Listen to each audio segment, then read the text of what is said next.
எப்படியோ ஜெயஸ்ரீயை காப்பாத்தி இந்த காலத்துல லவ் ஃபெயிலியர்ல ஒரு மேட்டரே இல்லம்மா. இதுக்கெல்லாம் போய் சூசைட் அட்டன் பண்ணுவாங்க.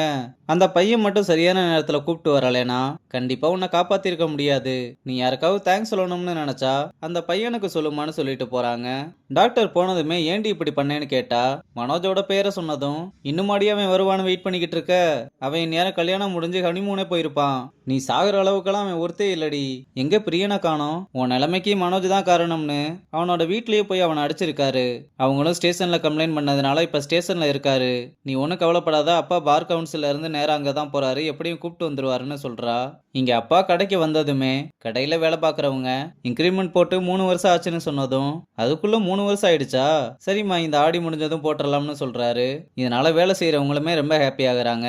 அப்போ ஒருத்தர் அப்பாவை கூப்பிட்டு சரஸ்வதி மில்லுக்கு கொடுத்த செக் பவுன்ஸ் ஆயிடுச்சுன்னு சொல்ல, ஏன்பா அக்கௌண்ட்ல எதுவும் பணம் இல்லையா?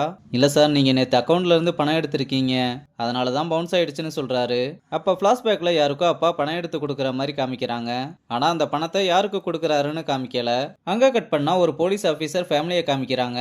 புருஷனும் பொண்டாட்டியும் ஜாலியா பேசிக்கிட்டு இருக்கும்போது அப்ப பெட்ரூம்குள்ள இருந்து லேடிஸ் பாடுற மாதிரியான சவுண்டு கேட்டதும் மெதுவா நடந்து வந்து டோரை ஓபன் பண்ணி பார்த்தா சித்து தான் உள்ள கிளம்பிக்கிட்டு இருந்திருக்கான். இவங்க 2 பேரும் தான் சித்தோட அம்மா அப்பா போல. இங்க என்ன பண்ணிக்கிட்டு இருக்கீங்க? கதவை தட்டிட்டு வர மாட்டீங்களா? இல்லடா, ஏதோ ஒரு சவுண்டு கேட்டது, அதான் பார்க்கலாம்னு வந்தோம்னு அப்பா பாத்ரூம்குள்ளேயும் கட்டல் கடியிலையும் தேடி பார்த்துக்கிட்டு இருக்காரு. என்னப்பா பண்ணிக்கிட்டு இருக்கீங்க? ஃபர்ஸ்ட் எந்திரிங்கன்னு சொன்னா அவரும் வேகமா எந்திரிச்சு கெத்த மெயின்டைன் பண்ணிக்கிட்டே போயிட்டு வரேன்னு சொல்லிட்டு போறாரு. அப்பா போனதுமே ரூமுக்குள்ள ஒரு பொண்ணு வாய்ஸ் கேட்டது. யாரடான்னு கேட்டா அது நான் தாம்மான்னு சொல்ல, என்னையவே ஏமாத்திரியா, ஒழுங்கா யாருன்னு சொல்லுடான்னு கேட்க, உண்மையாவே நான் தாம்மான்னு வாய்ஸை மாத்தி பேசி காமிக்க, ஐயோ உனக்கு சின்ன வயசுல பாவாடை சட்டை போட்டு அழகு பார்த்தது தப்பா போச்சே. ஏமா நான் மிமிக்கிரி பண்ணம்மா. அம்மாவும் டக்குன்னு பாயிண்ட பிடிச்சு யாருடா அந்த பொண்ணுன்னு கேட்க, அவனும் ஹரிணியை பத்தி சொல்லி ஓவரா வர்ணிக்க, அவளதான் முத்தி போச்சு. எப்படியும் போட்டோ வச்சிருப்பேல, அதெல்லாம் இருக்குமான்னு வேகமா எடுத்து போட்டோவை காமிக்கிறான். என்னடா இவ்வளவு அழகா இருக்கா? வடநாட்டுக்காரியா? என்னம்மா இப்படி கேக்குற? தமிழ் பொண்ணுமா? நானும் என்னென்னமோ ட்ரை பண்ணிட்டேன், ஒன்னும் ஒர்க் அவுட் ஆகல. ஏண்டா நீ பின்னாடியே வளைஞ்சுக்கிட்டே போனா அவ எப்படி உன்னை கண்டுக்குவா? இன்னையில இருந்து நீ அவளை அவாய்ட் பண்ணு, அவளை தேடி வந்து உன்னை பாப்பான்னு சொல்ல, நம்ம பையனும் இந்த ஐடியாவை ட்ரை பண்ணி பாக்குறேன்னு குசியாயிடுறான். இங்க மனோஜோட அப்பா பையனோட கோவத்துல பிரியன் மேல எஃப்ஐஆர் போட சொல்லிக்கிட்டு இருக்காரு. அப்படி எஃப்ஐஆர் போடணும்னா ஃபர்ஸ்ட் உங்க பையன் மேலதான் போடணும். அவன் தான் ஒரு பொண்ணை லவ் பண்றேன்னு ஏமாத்தி இன்னொரு கல்யாணம் பண்ணதுனால இப்ப சூசைட் அட்டன் பண்ணிட்டான்னு சொன்னதும் இசையும் இதை கேட்டதுமே என்ன சூசைட் அட்டன் பண்ணிட்டாளான்னு கேக்குறாரு. சார் பொண்ணுக்கெல்லாம் எதுவும் ஆகல, சேஃபா தான் இருக்கா. சார் இந்த கேஸை நம்ம எடுத்தா உங்க பையன் தான் தேவையில்லாம கோர்ட்டு கேஸ்ன்னு அலைய வேண்டியதா இருக்கும். எதனால இங்கேயே பேசி முடிச்சிருங்க. அப்படின்னா இனிமேல் இவன் என் பையன் பக்கமே வரக்கூடாதுன்னு சொல்ல, இசையும் இனிமேல் இந்த மாதிரி பண்ணக்கூடாதுன்னு மிரட்டி அனுப்புறாரு. வெளியே வந்தது ஏன்பா அவனை போட்டு அப்படி அடிச்சிருக்கேன்னு கேட்டா கண்ணு முன்னாடி கொஞ்சம் கொஞ்சமா ஒரு உயிர் போகுது.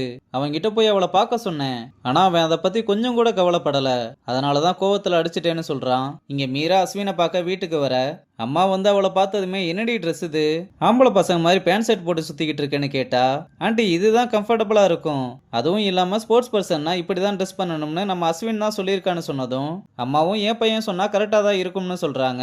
ஆனா அப்பா நீ அவன் பேச்சை கேட்டா உருப்படவே மாட்டேன்னு சொல்லிக்கிட்டு இருக்க.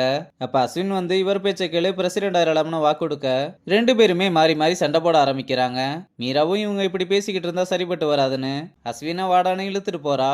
இங்க ஹாஸ்பிட்டல்ல ஜெயஸ்ரீயோட ஃப்ரெண்டு வந்து பிரியன் 20,000 கட்டிட்டு போயிட்டாரு, இன்னும் 35,000 கட்டணும்னு சொல்ல, என் அக்கௌண்ட்ல இருந்து வேணா எடுத்துக்கோங்கன்னு மொபைலை கொடுத்தா, உன் அக்கௌண்ட்ல பணம் எல்லாம் காலி, மெடிசினுக்கே சரியா போச்சு, என்கிட்டயும் இப்ப பணம் இல்லைன்னு ஒவ்வொருத்தரா மாறி மாறி சொல்ல, அப்ப பிரியன் வந்து டிஸ்சார்ஜ் பண்ணிக்க சொல்லிட்டாங்கன்னு சொன்னதும், ஆனா இன்னும் பேலன்ஸ் அமௌண்ட் கட்ட வேண்டியது இருக்கேன்னு கேட்டா, அதையும் நானே கட்டிட்டேன், ஒரு சில ஃபார்மாலிட்டிஸ் மட்டும் இருக்குன்னு சொன்னாங்க, வாங்கன்னு கூப்பிட்டு போறான்.